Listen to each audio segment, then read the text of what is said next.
اب سوچئے ذرا تھوڑی دیر کے لیے کہ جو شخص صبح فجر کی نماز کو جاتے ہوئے جب یہ دعا کرے گا تو کیا اللہ سبحانہ و تعالی اس کی مدد نہیں فرمائے گا؟ ارے یہ تو خود ہمارے نبی کے دل پہ القاء فرمایا پروردگار نے. یہ تو بڑی مسنون دعا ہے.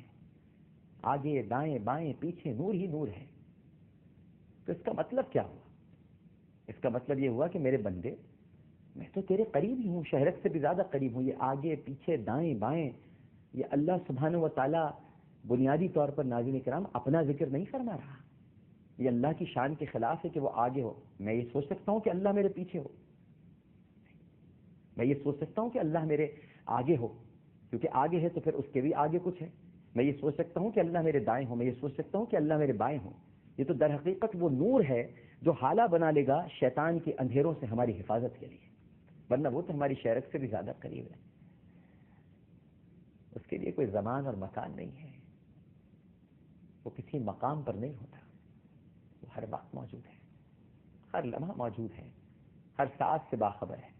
بس اس نے اپنے نور کا ایک حالہ بنا رکھا ہے. اور وہ نور کیسے حاصل ہوگا؟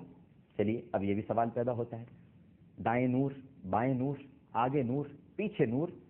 یہ نور اس وقت ہوگا جب نور والے کو یاد کیا جائے گا، جب نور والے کا ذکر کیا جائے گا، جب نور والے پہ درود بھیجا جائے گا، جب نور والے کی مدح سرائی میں اپنی زبان کو مصروف عمل رکھ لیا جائے گا.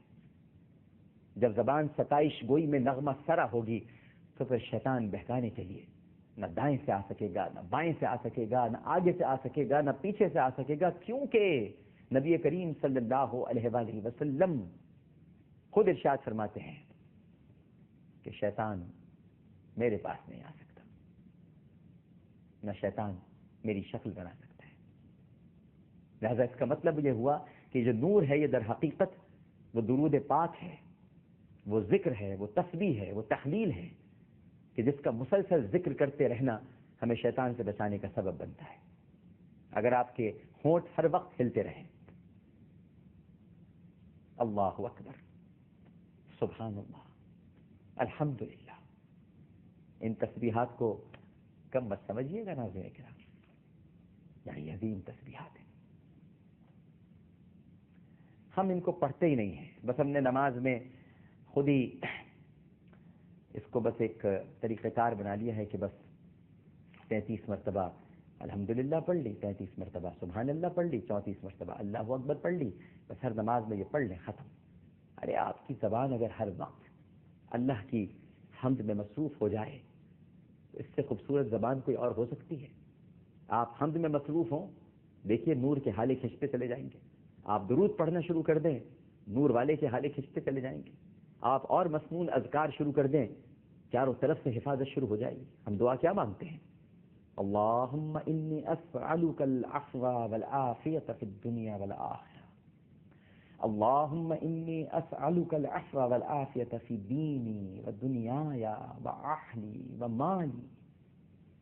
اور پھر ہم کہتے ہیں اللہم استر عوراتی وآمر روعاتی، اللہم احفظنی من بین یدی ومن خلفی وعن یمینی وعن شمالی ومن فوقی واعوذ بعظمتک ان اغتال من تحتی. تو ناظرین کرام،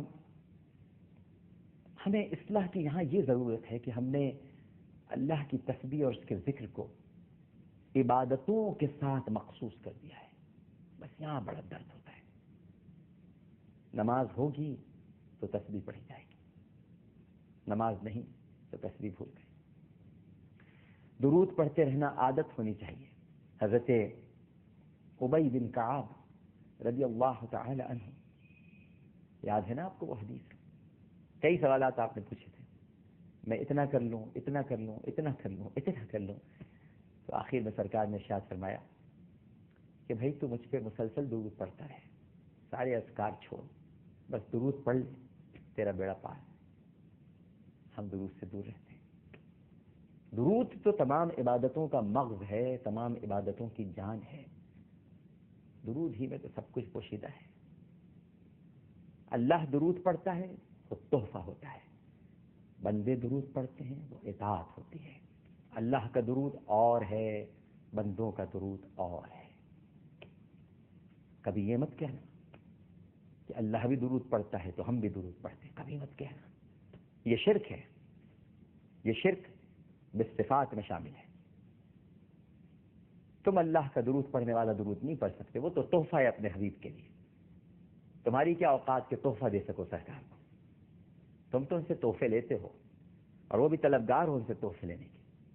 لہذا جب تم درود پڑھتے ہو تو در حقیقت اطاعت کرتے ہو۔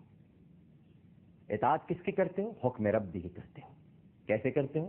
ان اللہ وملائکتہ یصلون علی النبی یا ایھا الذین آمنوا صلوا علیہ وسلموا تسلیما اللہم صل علی سیدنا ومولانا محمد وعلی آلہ واصحابہ وبارک وسلم وسلم علیہ۔ یہ اطاعت حکم ربی ہے۔ یہ اور پھر تمہیں اطاعت حکم ربی میں بھی تو دیکھو کہ جب تم پڑھتے ہو تو اللہم کہہ کے پڑھتے ہو، اے اللہ تو پہنچا دے، کیونکہ ہم تو ناپاک ہیں، ہم تو نہیں پہنچا سکتے، تو پاکوں کا پاک ہے، لہٰذا ہم نے تیرا ہی وسیلہ اختیار کیا، تو پہنچا دے اپنے حبیب پر۔ تیرا حبیب تو پاک ہے، کیا کہتے ہو؟ نبی پاک، نبی محترم، نبی مکرم، نبی اقدس، نبی مقدس، نبی عالی شان۔ کیا ہے درود تاج میں؟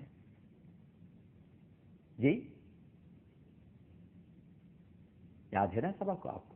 اللہم صلی علی محمد صاحب التاج والمعراج والبراق والعلم دافع البلاء والوباء والقحط والمرض والعلم اسمه مكتوب مرفوع مشفوع منقوش في اللوح والقلم سید العرب والعجم جسمه مقدس معطر مطهر منور في البيت والحرم شمس الضحى بدر الدجى صدر العلا نور الهدى كحف الورى مصباح الظلم جمیل الشیم شفیع الامم صاحب الجود والکرم۔ تو پاکوں کے پاک ہے، لہذا پاکوں کے پاک تک درود پاک بھیجنے کے لیے جو سب سے بڑا پاک ہے، جو سبحان ہے، سبحان الذی اسری بعبدہ، جو سب سے بڑا پاک، جس کی پاکی کی کوئی مثال نہیں دی جا سکتی، کوئی تعریف بیان نہیں کی جا سکتی۔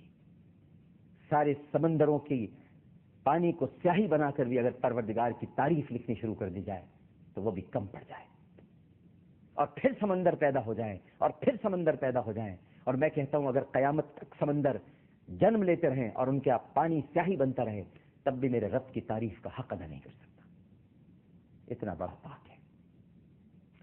لہذا ہمیں اپنی اصلاح یہ کرنی چاہیے کہ جو ہمارے آگے نور ہے، یہ دائیں نور ہے، یہ پیچھے نور ہے، یہ سب نور محمدی ہے جو ہماری حفاظت کر رہا ہے، اور یہ نور محمدی حاصل کرنے کے لیے درود پاک کو اختیار کرنا ہوگا، تاکہ شیطان درود سے بھاگتا ہے۔